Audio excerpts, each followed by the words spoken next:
ओम नमः शिवाय। हिंदू कहानी संग्रह में आप सभी का स्वागत है। आज एक पौराणिक कथा लेकर आए हैं।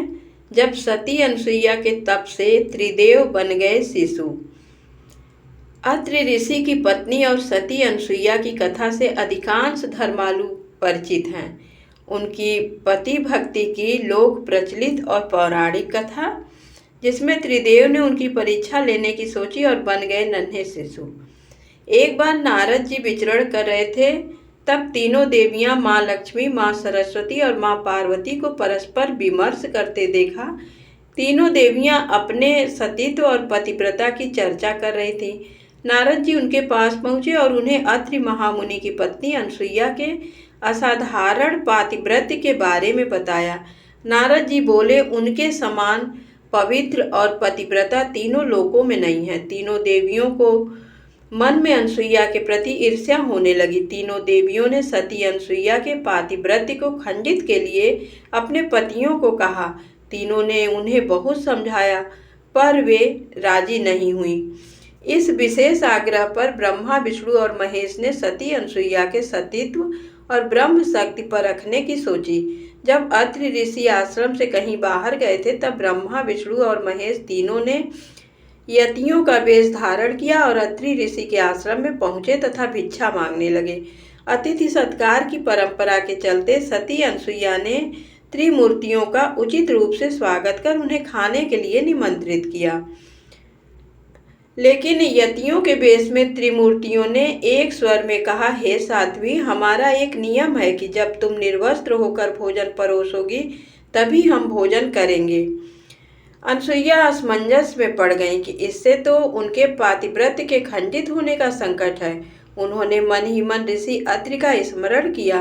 दिव्य शक्ति से उन्होंने जाना कि ये तो त्रिदेव ब्रह्मा, विष्णु और महेश हैं। मुस्कुराते हुए माता अनसुईया बोली, जैसी आपकी इच्छा। तीनों यतियों पर जल छिड़क कर उन्हें 3 प्यारे शिशुओं के रूप में बदल दिया। सुंदर शिशु देखकर माता अनसुईया के हृदय में मातृत्व भाव उमड़ पड़ा। शिशुओं को स्तनपान कराया, दूध भात खिलाया, गोद में सुलाया। तीनों गहरी नींद में सो गए। अनसुईया माता ने तीनों को झूले में सुलाकर कहा, तीनों लोगों पर शासन करने वाले त्रिमूर्ति मेरे शिशु बन गए। मेरे भाग्य को क्या कहा जाए। फिर वह मधुर कंठ से लोरी गाने लगी। उसी समय कहीं से एक सफेद बैल आश्रम में पहुंचा। एक विशाल गरुड़ पंख फड़फड़ाते हुए आश्रम पर उड़ने लगा और एक राजहंस कमल को चोंच में लिए हुए आया और आकर द्वार पर उतर गया। यह नज़ारा देखकर नारद, लक्ष्मी, सरस्वती और पार्वती आ पहुँचे। नारद ने विनय पूर्वक अनसुईया से कहा, माते, अपने पतियों से संबंधित प्राणियों को आपके द्वार पर देखकर यह तीनों देवियां यहाँ पर आ गई हैं। यह अपने पतियों को ढूंढ रही थी। इनके पतियों को कृपया इन्हें सौंप दीजिए। अनसुईया ने तीनों देवियों को प्रणाम करके कहा, माताओं, झूलों में सोने वाले शिशु अगर आपके पति हैं तो इन्हें आप ले जा सकती हैं।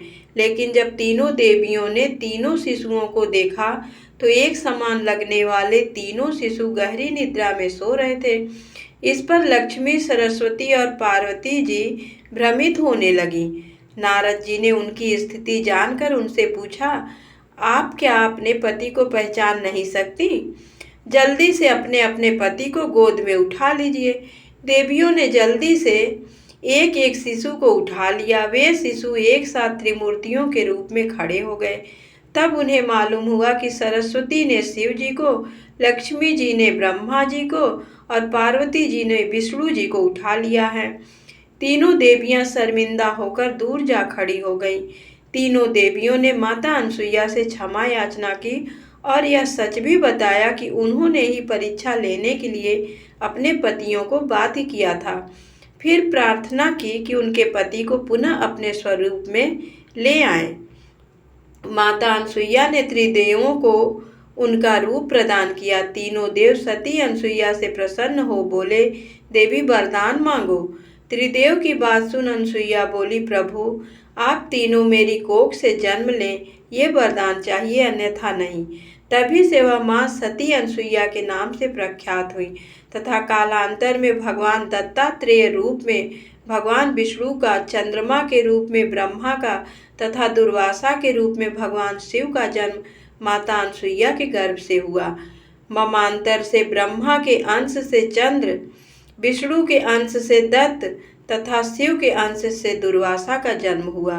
धन्यवाद दोस्तों। कहानी कैसी लगी प्लीज़ कमेंट में ज़रूर लिखें और लाइक करना ना भूलें और जितना हो सके हमें सहयोग करें। माता रानी शिव गुरु की कृपा आप सब पर बनी रहे। हर हर महादेव। ओम नमः शिवाय।